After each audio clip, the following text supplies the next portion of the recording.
और हमारे जिला बैठक में भाग लिया है।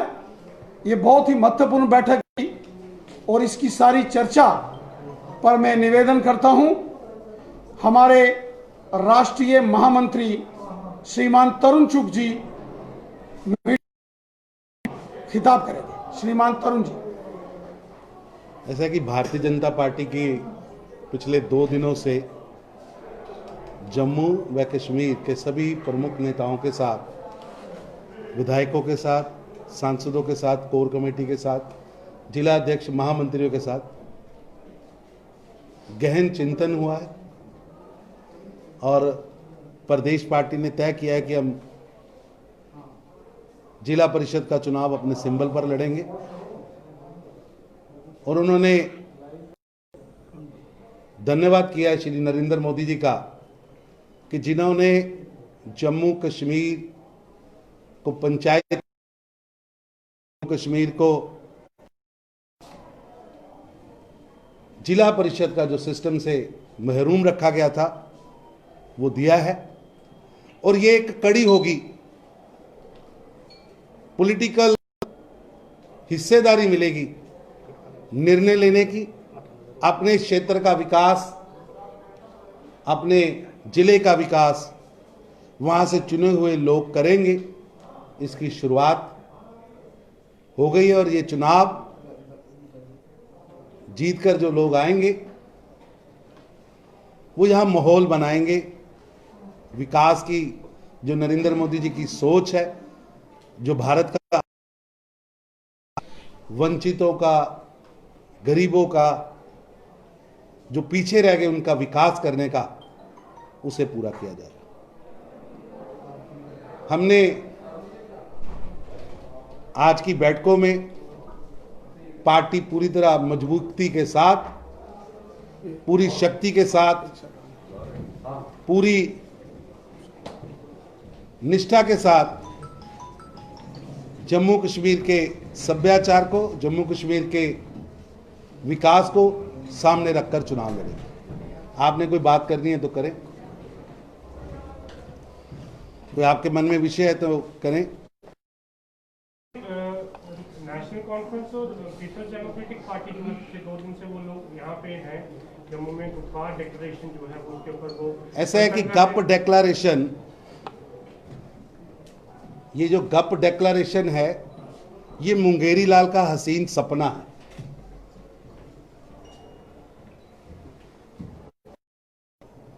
ये पूरा होने वाला नहीं है। आज कोई सोचे कि 370 वापस आएगी, चाइना भारत में आएगा, पाकिस्तान मदद करेगा, मैं समझता हूं ये मुंगेरी लाल के सपने से भी आगे।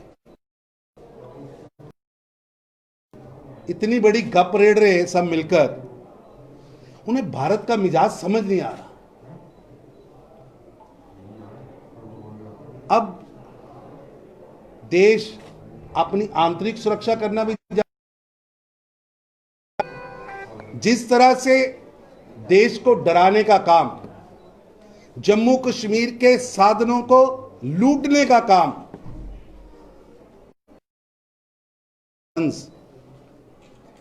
और मुफ्ती एंड सन्स 7 दशक तक करते रहे हैं, आज जम्मू कश्मीर की जनता और भारत की जनता, स्टेट की जनता और पूरे देश की जनता उसे स्वीकार नहीं कर रही। और उन्हें भी पता है कि आज वो सबसे ज्यादा कमजोर स्थितियों में पहुंच चुके हैं। इसलिए वो गप गैंग बना लें, गद्दार गैंग बनाने, ना जम्मू कश्मीर की जनता को गप चाहिए, ना गद्दारी चाहिए। जम्मू कश्मीर की जनता को विकास, गली नाली, मोहल्ला, पुल और राष्ट्रवाद चाहिए, सुरक्षा चाहिए, आंतरिक सुरक्षा चाहिए, बाहरी सुरक्षा चाहिए। जो नरेंद्र मोदी जी ने एजेंडा विकास का, राष्ट्रवाद का,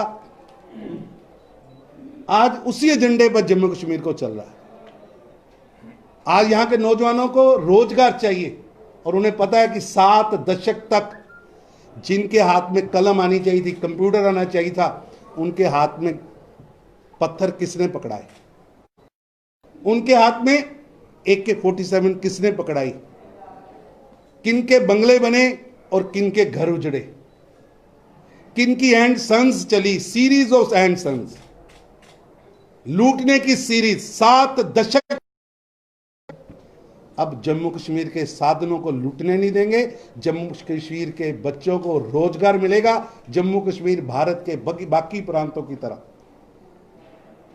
उसी स्पीड से, जिस स्पीड से कर्नाटका, जिस स्पीड से गुजरात, जिस स्पीड से महाराष्ट्र, जिस स्पीड से दिल्ली, जिस स्पीड से हरियाणा, जिस स्पीड से पंजाब चल रहा है, उसी स्पीड से जम्मू कश्मीर चलेगा और भारत का सबसे अग्रिम प्रांत बन के रहेगा। सर, अगर बात की जाए रिहैबिलिटेशन पॉलिसी की, उसको देखने को मिल रहा है, जो यूथ है इस वक्त वो परेशान है। उनका साफ कहना है कि आप हमें भी बंदूकें उठानी पड़ेंगी नौकरियां पाने के लिए, जब आप उन लोगों को डिफेंस में नौकरियां देने की बात कर रहे हो। ऐसा है, स्टेट इश्यूज राणा जी लेंगे, वो आपको बताएंगे, लेकिन मैं एक बात स्पष्ट कर दूं, जम्मू कश्मीर के नौजवानों को आगे लाने के लिए हमारी सरकार यहां साधन उपलब्ध कराएगी। हमने एक बड़ा प्लान बनाया जिस पे काम चल रहा है और आने वाले 2-3 सालों में जो 70 साल की बुराइयां, अभी तो हमारा समय उन गंदगी को दूर करने में लग रहा, ये गंदगी दूर हो रही है, इस पे नई अच्छी इमारत बनेगी।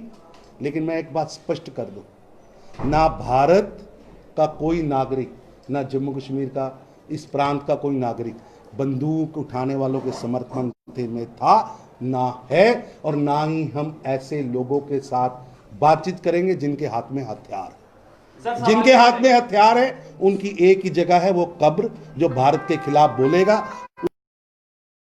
चुग साहब कल उमर अब्दुल्ला ने ये कहा कि जब धारा 370 और 35 को हटाया गया, उसके बाद कहा गया, पहले सबसे पहले सत्यपाल मलिक ने कहा कि 50,000 नौकरियां देंगे, फिर मुर्मू साहब आए, उन्होंने कहा 1 लाख देंगे, अब मनोज सिन्हा साहब हैं और 10,000 नौकरियों के लिए 8 लाख लोग आवेदन दे रहे हैं, जिसमें PhD करने वाले लोग भी हैं जो कि अकाउंट असिस्टेंट की जॉब के लिए अप्लाई कर रहे हैं। तो दुर्भाग्य है, किया क्या 370 और 35? ऐसा है कि आपको केवल लग रहा है, आप ऑडिट कर रहे हैं 5 गज से लेकर आज तक का। मैं आपको स्पष्ट कह रहा हूं, एक लंबा प्लान जम्मू कश्मीर के विकास का, जिसपे हमने काम शुरू किया है। आप 10,000 की बात कर रहे हैं, शायद कल ही एक इंटरव्यू है, उसमें 11,000 लोगों की नौकरी है, रूरल। एक लंबी श्रृंखला है। अब वो नहीं हो सकता कि महबूबा एंड मुफ्ती और उनके लोग नौकरियां बेचें। अब वो नहीं हो सकता अब्दुल्ला एंड सन्स की दुकान पे मार जाएगा। योग्य बेटा और बेटी नौकरी के लिए आएंगे और बिना रिश्वत, बिना भ्रष्टाचार, सेल नहीं लगेगी मुंबई एंड सन्स की, कोई सेल नहीं लगेगी मुफ्ती एंड सन्स की, अब्दुल्ला एंड सन्स की। जम्मू कश्मीर के आम नागरिक का अधिकार, जम्मू कश्मीर के हर बेटा और बेटी का अधिकार इस धरती पर है और उसका हिस्सा मिलेगा।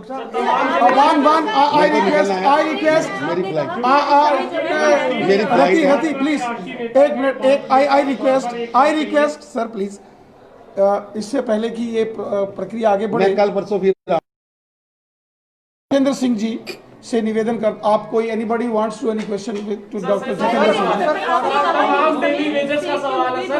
नो रिगार्डिंग दिस मीटिंग, जो आज मीटिंग हुई है, honourable union minister Shri doctor Jitendra Singh ji is also here. अब यूपी में होगा नक्सलवाद को खत्म करने का बात, पर वहीं नड्डा साहब ने ये बात क्लियर की है कि 300 से ज्यादा आतंकवादी आने वाले हैं, एनडीए को वोट दीजिए।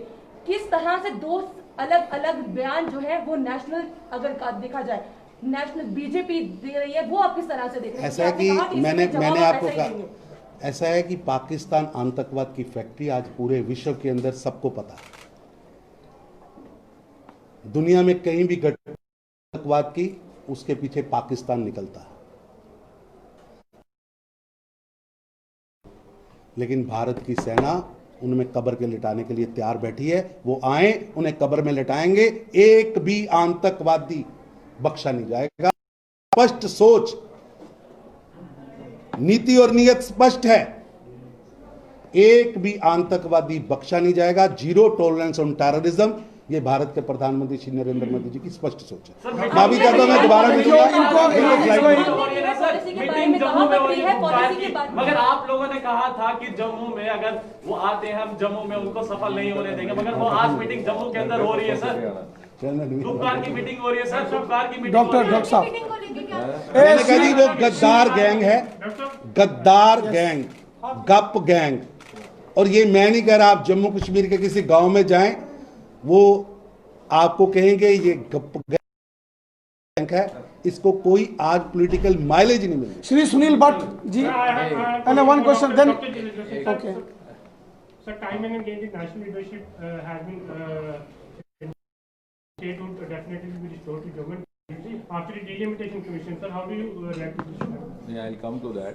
ये जो आप कह रहे थे गुप्कार का, देखिए हमें जो पहले बातें हो चुकी हैं दोहराने की ज़रूरत नहीं, बहुत ज़्यादा फलसफे में जाने की ज़रूरत नहीं। आप पत्रकार हैं, हमसे ज़्यादा अनुभवी हैं।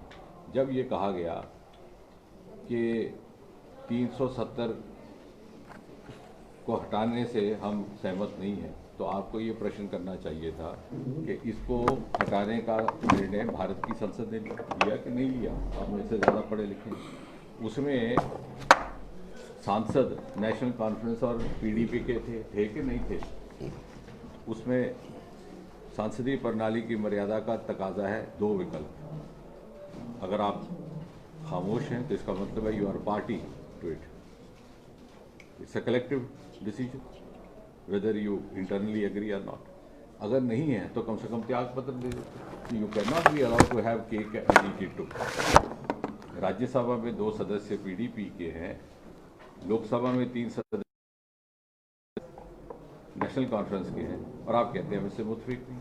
दूसरी बात, यदि ये कहा जाता है कि एक समय आएगा कोई भी राजनीतिक दल होगा मजबूर हो जाएगा, तो पूछना चाहिए कि कांग्रेस का क्या इस पर रुख है? क्या कांग्रेस इसको मुद्दा बनाएगी? हम तैयार हैं, हम चुनौती देते हैं plan on behalf of Congress कि अगर हम केंद्र में वापस आते हैं तो हम 370 को दोबारा लाएंगे। तो ये जो दोहरी बातें हो रही हैं जिसमें खुलकर भी कोई स्पष्टता नहीं आती, उसमें प्रश्न चिन्ह उठना चाहिए, वो तो उठ नहीं रहा। अब क्या है कि जो सत्ता पक्ष में है उनको प्रश्न करना आसान है, कुछ भी पूछ लीजिए, अगर सफेदी उतरी हो तो क्यों नहीं आप भाई सत्ता में नहीं। लेकिन ये प्रश्न कहाँ है? ये तो मूल प्रश्न है। तो मेरा ये निवेदन है कि अगर कांग्रेस ये इस बात से सहमत है, because they have been allies also, तो फिर वो इसी बात को मुद्दा बना लें और हम तैयार हैं। और अगर नेशनल कॉन्फ्रेंस और पीडीपी ये कहती है तो कम से come the bare minimum propriety required by the democracy is that there members of parliament should resign from the parliament. और दूसरा जो आप see, I think I don't need to exceed the mandate because it's already been stated more than once by the Home Minister of India on the floor of House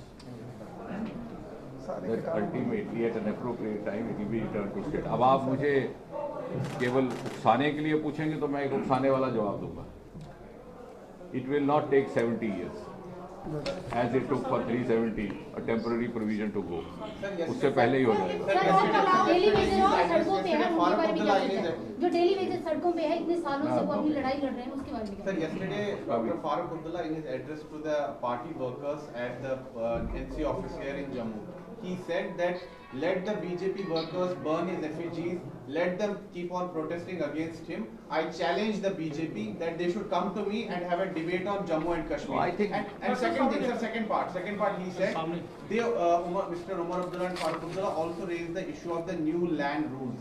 Mr. Umar Abdullah said that next year the paddy farmers of Araspura don't know whether they will be having their land or not. How will you respond? See, as far as your first question is concerned, let the people of this country judge. Let the people of Jammu Kashmir judge. एक बंद कमरे में बैठने से धमकियां देने से कोई फायदा नहीं ना। जब हमारा भी चुनाव हुआ तो बहुत से मित्रों ने तो हरा डाला था मैं, but it was a record victory, more than Jammu for the first time. So let the common man जज। अगर वो उनको सजा देंगे तो हम स्वीकार करने को तैयार हैं। वो सेवा और हमें सजा देंगे तो हम स्वीकार करने को तैयार है। ये कह देना कि मेरी पुतले तो सबके जल रहे हैं, जो सार्वजनिक जीवन में आया पुतला जलता है। पुतला क्यों जलाया जाता है? क्योंकि पुतला जलाने से खबर बनती है। इसका अर्थ ये नहीं कि चुनाव जीतना। So we should not get carried away by like to accept his challenge. He's saying we are already we are at 24/7/365 party. ये कोई इलेक्शन के समय उजागर होने वाली पार्टी नहीं है। We are ready for every challenge and we have face challenge. अब आपकी बात आई, एक बात ध्यान से सुनिए, क्योंकि आपको सवाल का उत्तर नहीं मिल रहा, इसलिए बार बार आपको मजा आ रहा है पूछने में। डेली वेजर 20 साल सड़कों पे, सुनिए किसने लाया सड़कों पे? पहले ये बात, लेट्स स्टार्ट फ्रॉम देयर। 2014 तक केंद्र में सरकार किसकी, यहाँ किसकी? ये पाप पिछले हैं, घंटी हमारे गले में डालने की कोशिश मत करो। हम इनके साथ सहानुभूति कर रहे हैं। मैं आपको बता दूं, मैं 2 घंटे इनके साथ बैठा, उनके साथ जलपान हुआ, ये मेरी बात से सहमत हुए। हुआ क्या था, समय समय पर कौन सी सरकारें बनती रही? Congress PDP, Congress national Congress. जो नया मंत्री बना, पैसे लेकर बैकडोर एंट्री की गई। और मुझे कोई संकोच नहीं है कहने पे, they have fooled the youth of this erstwhile state। क्योंकि कोई आता था रहबरे सेहत बनाता था, कोई आता था डेली वेजर बनाता था, कोई आता था कैजुअल लेवल और लगाते जाते थे और कहते थे कि भैया जम्मू कश्मीर अब पैर फंसा लो, बाद में पक्का हो जाएगा। एक बार हुआ था पक्का, रिफ्रेश योर नॉलेज, 90s में एक बार आदेश आया था फारूक अब्दुल्ला साहब जो कि जो 7-7 साल वाले हैं उनको पक्का कर दिया गया। उसी की आड़ लेके ये करते गए, लेकिन अब वक्त बदला। 2005 में यू गॉट RTI। मीनवाइल लोग जागरूक हो चुके।